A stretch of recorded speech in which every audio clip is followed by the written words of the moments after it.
नमस्कार दोस्तों, pre study में आप सभी का स्वागत है। आशा करता हूं आप सब अच्छे होंगे। दोस्तों, मैं इस वीडियो में बात करने वाला हूं भूगोल के इम्पोर्टेंट क्वेश्चन जो कि ऑब्जेक्टिव हैं, जो कि आने वाले किसी भी एग्ज़ाम के लिए बहुत महत्वपूर्ण है। जैसे पेट के लिए या हेड सर्वेंट मुख्य सेविका के लिए जो अभी एग्ज़ाम होना है, एसएससी के किसी भी एग्ज़ाम के लिए, आने वाले यूपी टेट, स्टेट टेट जो भी हो, सुपर टेट आदि एग्ज़ाम के लिए, वीडियो, लेखपाल, दरोगा, पुलिस सभी एग्ज़ाम्स के लिए ये भूगोल बहुत ही महत्वपूर्ण है। तो दोस्तों, अगर आप मेरे इस चैनल पर नए हैं तो सबसे पहले आप मेरे इस चैनल को सब्सक्राइब कर लीजिए और साथ में बेल आइकन की घंटी भी प्रेस कर लीजिए, जिससे मेरे आने वाले अगले वीडियो का नोटिफिकेशन आप लोगों तक पहुँच सके। दोस्तों, जो टॉपिक है वह टॉपिक बात करेंगे हम पर्वत, दर्रा और झील के बारे में। पर्वत, दर्रा और झील के बारे में जो इम्पोर्टेंट क्वेश्चन है उसके बारे में हम लोग बात करेंगे। तो इसके लिए आप वीडियो के अंत तक जरूर बने रहिएगा। आइए शुरू करते हैं आज का पहला क्वेश्चन। आज का पहला क्वेश्चन है कि झीलों के अध्ययन को क्या कहा जाता है? लिम्नोलॉजी, पोटोमोलॉजी, टोपोलॉजी या हाइड्रोलॉजी? तो दोस्तों, जो झीलों का अध्ययन होता है उसको हम क्या कहते हैं? लिम्नोलॉजी। क्या कहते हैं? लिम्नोलॉजी। हाइड्रोलॉजी जो होता है वो हम जल के अध्ययन को कहते हैं। किसके? जल के अध्ययन को कहते हैं। लॉजी का मतलब होता है अध्ययन। किसी भी चीज़ में अगर लॉजी लिखा है तो उसका मतलब क्या होता है? अध्ययन। आइए नेक्स्ट पर चलते हैं। नेक्स्ट क्या कह रहा है? नेक्स्ट कह रहा है कि निम्नलिखित में विषम पद का पता लगाएं। मतलब इसमें 3 समान हैं और एक भिन्न है, उसी का पता लगाना है। तो डेल्टा, बॉल्शन, चाप, झील, विसर्पण, ये 4 ऑप्शन है। तो दोस्तों, जो डेल्टा होता है और चाप झील होता है और विसर्पण होता है, ये मैदानी क्षेत्र में पाए जाते हैं। ये मैदानी भाग के पार्ट हैं। किसके भाग हैं? मैदानी भाग के पार्ट। कौन कौन? एक डेल्टा हो गया, एक चाप झील हो गया, एक विसर्पण। जो बॉल्सोन होता है ये मरुस्थलीय क्षेत्र से संबंधित है। किससे? मरुस्थलीय क्षेत्र से संबंधित है। मरुस्थलीय क्षेत्र से संबंधित है। कौन? बॉल्सोन। तो option B is right answer for this question. आइए नेक्स्ट पर चलते हैं। दोस्तों, अभी तक अगर आप वीडियो शेयर ना किए हो तो प्लीज़ आप वीडियो को एक बार शेयर कर लीजिए। अगला क्वेश्चन कह रहा है कि निम्नलिखित में से किस स्थल को यूनेस्को का विश्व विरासत के स्थलों की सूची में शामिल किया गया है? तो दोस्तों, इसमें जो ऑप्शन है शामिल किसको किया गया है? चिल्का झील, डल झील, नागिन झील, सुंदरबन नेशनल पार्क। तो इसमें जो शामिल किया गया है ये किसको किया गया है? ये किया गया है सुंदरबन नेशनल पार्क को हम यूनेस्को की विश्व विरासत स्थल की सूची में शामिल किए गए हैं। आइए नेक्स्ट पर चलते हैं। नेक्स्ट क्या कह रहा है कि जोजिला दर्रा जोड़ता है। मतलब किसको किसको जोड़ता है? तो दोस्तों, जो जोजिला दर्रा वो श्रीनगर और लेह को जोड़ता है। किसको? श्रीनगर और लेह को कौन जोड़ता है? जोजिला दर्रा। और यह राज्य किस में स्थित है? किस राज्य में? यह जम्मू एंड कश्मीर में स्थित है। किस में? जम्मू एंड कश्मीर राज्य में स्थित है जोजिला दर्रा। आगे पे चलते हैं। अगला प्रश्न क्या कह रहा है उसके बारे में बात करते हैं। अगले क्वेश्चन की तरफ चलते हैं। दोस्तों, यह बहुत ही प्रैक्टिस बहुत ही अच्छा है। यह हर डेली लेकर आऊँगा मैं 30 क्वेश्चन का। तो आप लोग वीडियो को जरूर चैनल को जरूर सब्सक्राइब कर लीजिएगा, जिससे नोटिफिकेशन आप लोगों को प्राप्त हो सके हर वीडियो का, और साथ में शेयर भी करिएगा। नेक्स्ट क्वेश्चन है कि कुल्लू घाटी किसके बीच स्थित है? तो दोस्तों, कुल्लू घाटी किसके बीच स्थित है ये आपको बताना है कि लद्दाख और पीर पंजाल, रनज्योति और नाग टिब्बा, लेसर हिमालय और शिवालिक, धौलाधर और पीर पंजाल। जो कुल्लू घाटी है ये धौलाधर और पीर पंजाल के बीच स्थित। किसके बीच स्थित है? धौलाधर और पीर पंजाल के बीच स्थित है। अब बात हम करते हैं दोस्तों कि जो कुल्लू घाटी है इसको और क्या कहते हैं, किस नाम से जानते हैं? कि कुल्लू घाटी को देवताओं की घाटी भी कहते हैं। क्या कहते हैं? कुल्लू घाटी को देवताओं की भी घाटी कहते हैं। देवताओं की भी घाटी कहते हैं। किसको? कुल्लू घाटी को देवताओं की भी घाटी कहते हैं। और जो ये हिमाचल प्रदेश के कुल्लू जिले में ब्यास नदी पर विस्तृत है। किस पर? ब्यास नदी पर। किस जिले में? कुल्लू जिले में। किस प्रदेश में? हिमाचल प्रदेश में। तो अगर ये भी क्वेश्चन है कि कुल्लू घाटी किस राज्य में स्थित है, तो हिमाचल प्रदेश में स्थित है। इसे क्या कहते हैं? देवताओं की घाटी भी कहते हैं। आइए नेक्स्ट प्रश्न पर चलते हैं। नेक्स्ट क्या कह रहा है कि हिमाचल प्रदेश में स्थित दर्रा है। हिमाचल प्रदेश में स्थित दर्रा है। तो दोस्तों, बात कर लेते हैं जो हिमाचल प्रदेश में स्थित दर्रा है वो कौन सा है? तो हिमाचल प्रदेश में स्थित दर्रा जो इसमें से है क्या है, सिपकिला है। क्या है, सिपकिला है। जोजिला दर्रा जो कहाँ है, ये जम्मू एंड कश्मीर में स्थित है। और नाथुला क्या है, सिक्किम में। कहाँ, सिक्किम में। नाथुला कहाँ स्थित है, सिक्किम में। और जलेपला भी कहाँ स्थित है, कमेंट बॉक्स में आप इसको जरूर बताइएगा कि जलेपला कहाँ स्थित है। तो हिमाचल प्रदेश में स्थित जो दर्रा वो सिपकिला दर्रा है। आइए क्वेश्चन नंबर अगले पे चलते हैं। अगला क्या कह रहा है कि पाल घाट निम्नलिखित में से किन राज्यों को जोड़ता है। दोस्तों जो पाल घाट है वो केरल और तमिलनाडु राज्य को जोड़ता है। किसको, केरल और तमिलनाडु राज्य को जोड़ता है पाल घाट दर्रा। कौन सा दर्रा, पाल घाट दर्रा केरल और तमिलनाडु को जोड़ता है। आइए नेक्स्ट क्वेश्चन पर चलते हैं। नेक्स्ट क्वेश्चन कह रहा है कि पिपली घाट दर्रा किस पर्वतीय भाग में स्थित है। तो दोस्तों जो पिपली घाट दर्रा है वह है अरावली पर स्थित है। किस पे, अरावली पर्वतीय भाग पर स्थित है। दोस्तों एक क्वेश्चन यहाँ से और आता है कि भारत का सबसे पुराना पर्वत कौन सा है। तो अरावली पर्वत है। कौन सा है, अरावली पर्वत है भारत का सबसे पुराना पर्वत। कौन सा है, अरावली पर्वत। ये गुजरात से दिल्ली तक इसका फैलाव है, मतलब ये विस्तृत है या बढ़ा हुआ है यहाँ से दिल्ली से गुजरात तक। आइए नेक्स्ट पर चलते हैं। नेक्स्ट क्वेश्चन क्या कह रहा है कि किस हिमालय चोटी को सागरमाथा भी कहा जाता है। मतलब कौन सी वह चोटी है जिसे सागरमाथा भी कहा जाता है और कहाँ पे कहा जाता है ये भी मैं बताऊंगा।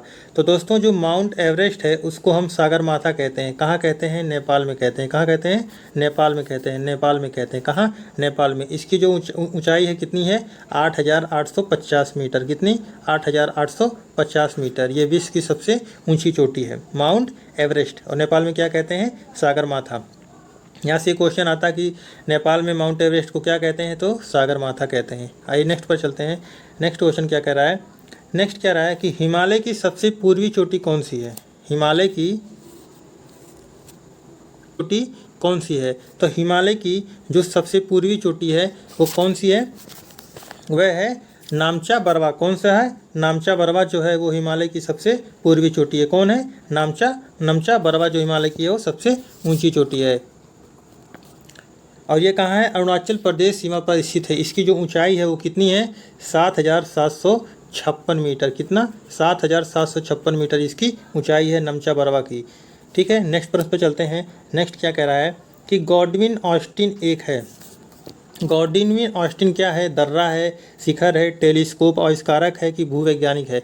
तो दोस्तों जो गॉडविन ऑस्टिन क्या है, एक शिखर है। क्या है, एक शिखर है। यह भारत में सबसे ऊंची चोटी जो है यह है केटू गॉडविन ऑस्टिन। इसकी जो ऊंचाई है वो 8,611 मीटर है। कितनी है, 8,611 मीटर है। मतलब माउंट एवरेस्ट के बाद केटू गॉडविन ऑस्टिन जो है उसकी सबसे ज़्यादा ऊंचाई है। और यह किस श्रेणी में स्थित है, कभी कभी क्वेश्चन ये भी पूछ लेता है कि जो केटू गॉडविन ऑस्टिन है यह किस पर्वतीय श्रेणी पर स्थित है। तो यह काराकोरम श्रेणी में स्थित है। किसमें, काराकोरम श्रेणी में स्थित है। यह माउंट एवरेस्ट के बाद सबसे दूसरे नंबर की ऊंची चोटी है। ये भी एक प्रश्न आता है। भारत में सबसे ऊंची चोटी कौन सी है। दोस्तों भारत में सबसे ऊंची चोटी कौन सी है, तो अभी आप पिछले क्वेश्चन में देखे हैं वो केटू गॉडविन ऑस्टिन है जो भारत में सबसे ऊंची चोटी है जिसकी ऊंचाई है 8,611 मीटर।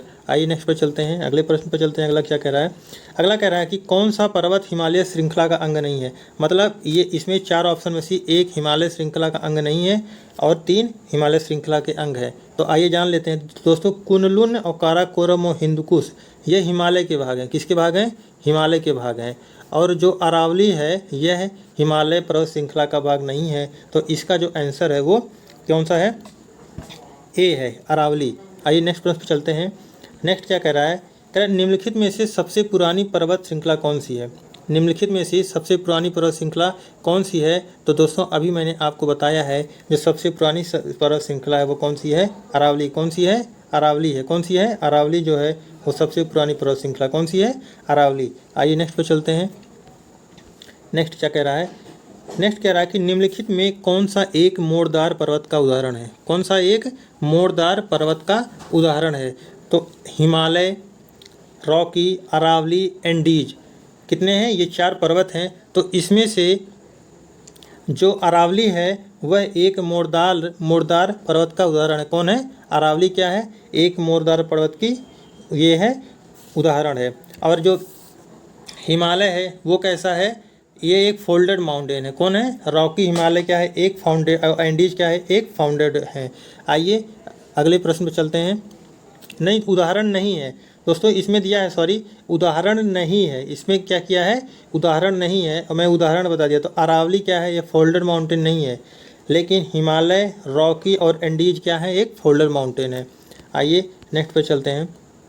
नेक्स्ट कह रहा है ग्रेटर हिमालय का दूसरा नाम क्या है? ग्रेटर हिमालय का दूसरा नाम क्या है? तो दोस्तों ग्रेटर हिमालय का दूसरा नाम क्या है? हिमाद्री है। क्या है? हिमाद्री जो है वह ग्रेटर हिमालय का दूसरा नाम है। क्या? हिमाद्री। आइए नेक्स्ट पर चलते हैं। नेक्स्ट क्वेश्चन क्या कह रहा है? नेक्स्ट क्वेश्चन कह रहा है कि सतलज तथा काली नदियों के बीच स्थित हिमालय के भाग को किस नाम से जाना जाता है? सतलज तथा काली नदियों के बीच स्थित हिमालय के भाग को किस नाम से भी जाना जाता है? तो किस नाम से जाना जाता है? तो ये कुमाऊं हिमालय के नाम से जाना जाता है। किस नाम से? कुमाऊं हिमालय के नाम से जाना जाता है। कुमाऊं हिमालय। तो option B is right answer for this question. आइए नेक्स्ट पर चलते हैं। नेक्स्ट क्या कह रहा है कि नाग टिब्बा और महाभारत पर्वतमालाएं किसमें शामिल हैं? तो नाग टिब्बा और महाभारत पर्वत श्रृंखलाएं किसमें शामिल हैं? यह निम्न हिमालय में है। किसमें है? निम्न हिमालय में है। निम्न हिमालय में है। आइए और कुछ जान लेते हैं। जो नाग टिब्बा और महाभारत पर्वत श्रृंखलाएं किसमें है? निम्न हिमालय में है। और जो इसकी औसत ऊंचाई है वह कितनी है? 12,000 से 15,000 फीट है, मतलब 3700 से 4500 मीटर है। इसका जो क्षेत्र है वो शिवालिक है, वो दक्षिण हिमालय भाग और उत्तरी हिमालय भाग आता है। ठीक है, दक्षिण में किसके? निम्न हिमालय के। आइए नेक्स्ट पर चलते हैं। नेक्स्ट क्या कह रहा है? नेक्स्ट क्वेश्चन कह रहा है कि निम्नलिखित में से किसको सह्याद्री पर्वतमाला भी कहा जाता है? तो सह्याद्री पर्वतमाला जो कहते हैं वो किसको कहते हैं? हम लोग कहते हैं पश्चिमी घाट को। किसको? पश्चिमी घाट को कहते हैं। क्या? सह्याद्री पर्वतमाला। आइए नेक्स्ट क्वेश्चन पर चलते हैं। Question number 20। क्वेश्चन नंबर 20 क्या कह रहा है कि भारत में सबसे ऊंचा पठार कौन सा है? तो भारत में सबसे ऊंचा पठार कौन सा है? तो भारत में सबसे ऊंचा पठार जो है वो लद्दाख पठार है। कौन सा है? लद्दाख पठार है। और तिब्बत का पठार जो है उसकी ऊंचाई कितनी है? 5,000 मीटर से अधिक है। ठीक है, जो भारत के लद्दाख क्षेत्र तक फैला हुआ कौन? तिब्बत का पठार। और सबसे बड़ा पठार कौन सा है? लद्दाख का पठार। ठीक है, आइए क्वेश्चन नंबर नेक्स्ट पर चलते हैं। क्वेश्चन नंबर नेक्स्ट क्या कह रहा है? कह रहा है कि प्रायद्वीपीय भारत में उच्चतम पर्वत चोटी है। तो प्रायद्वीपीय भारत में उच्चतम पर्वत चोटी है, कौन सी है? ये आपको बताना है। तो जो अनाईमुदी है, कौन है? अनाईमुदी है। वह क्या है? अनाईमुदी जो है वह है प्रायद्वीपीय भारत की सबसे ऊंची चोटी। जो इसकी ऊंचाई वो कितनी है? 2,695 मीटर। कितनी है?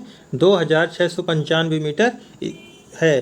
और यह क्या है? नीलगिरी के दक्षिण में अन्नामलाई पहाड़ी में स्थित है। किस मलाई में? ये भी क्वेश्चन पूछता है कि अनाईमुदी जो है वो किस पहाड़ी पर स्थित है? तो ये नीलगिरी दक्षिण में अन्नामलाई की पहाड़ी पर स्थित है।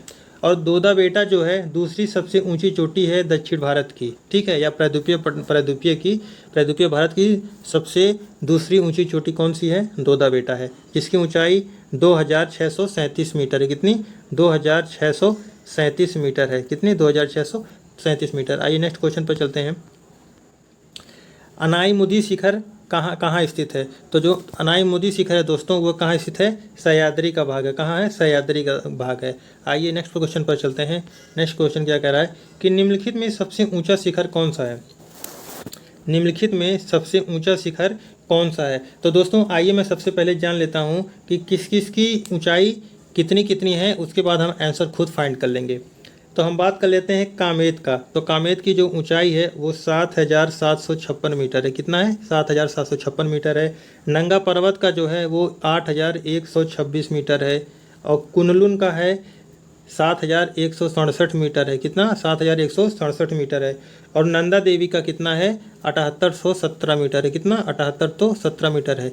तो इस सब के अकॉर्डिंग जो आंसर है वो कितना है? वो नंगा पर्वत है। कि सबसे ऊंचा शिखर कितना है? नंगा पर्वत है। कितना है? 8,126 मीटर। आइए नेक्स्ट पर चलते हैं। कौन सी पर्वत श्रृंखला भारत में स्थित है? तो ये बताना है कौन सी पर्वत श्रृंखला भारत में स्थित है। तो दोस्तों इसमें जो आंसर के हिसाब से है वो पीर पंजाल जो पर्वत श्रृंखला है वह भारत में स्थित है। कहाँ स्थित है? भारत में स्थित है। और जो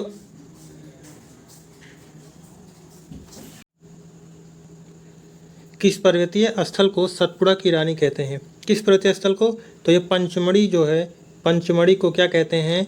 पर्वतीय स्थल की सतपुड़ा की रानी कहते हैं। किसको?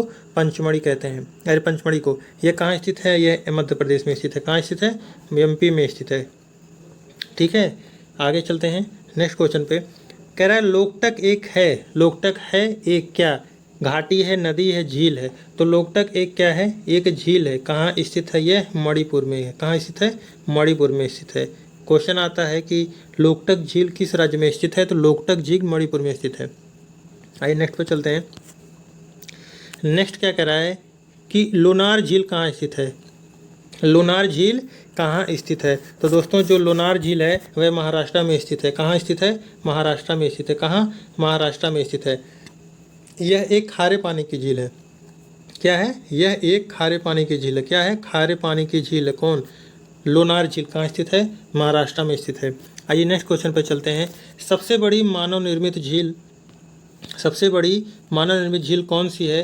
तो सबसे बड़ी मानव निर्मित झील कौन सी है? गोविंद सागर झील है। कौन सी झील है? गोविंद सागर झील है। ठीक है, आइए नेक्स्ट पर चलते हैं। नेक्स्ट मतलब 29 क्वेश्चन। 29 कह रहा है नागो, गारो और खासी पहाड़ियाँ कहाँ स्थित हैं? नागो, गारो, खासी पहाड़ियाँ कहाँ स्थित है? तो यह पूर्वांचल पर्वतमाला में स्थित है। कहाँ स्थित है? पूर्वांचल पर्वतमाला में स्थित है नागा, गारो और खासी पहाड़ियाँ। आइए नेक्स्ट क्वेश्चन पर चलते हैं। नेक्स्ट क्या करें कि शिव समुद्रम किस नदी द्वारा बनाया गया जलप्रपात है? दोस्तों शिव समुद्रम जो है वह कावेरी नदी द्वारा बनाया गया जलप्रपात है। किस नदी द्वारा? कावेरी नदी द्वारा बनाया गया जलप्रपात है। कौन? शिव समुद्रम। तो ये थे टॉपिक दर्रे का और घाटी के इम्पोर्टेंट और पर्वत के। इससे ही क्वेश्चन आते हैं और मैं इम्पोर्टेंट क्वेश्चन लाऊंगा जो भी अगला टॉपिक है उससे संबंधित। आई होप वीडियो अच्छा लगा होगा। दोस्तों अगर अच्छा लगा होगा तो शेयर करना ना भूलिएगा। अगर किसी प्रकार की त्रुटि होगी तो कमेंट बॉक्स में ज़रूर बताइएगा। Thank you for watching.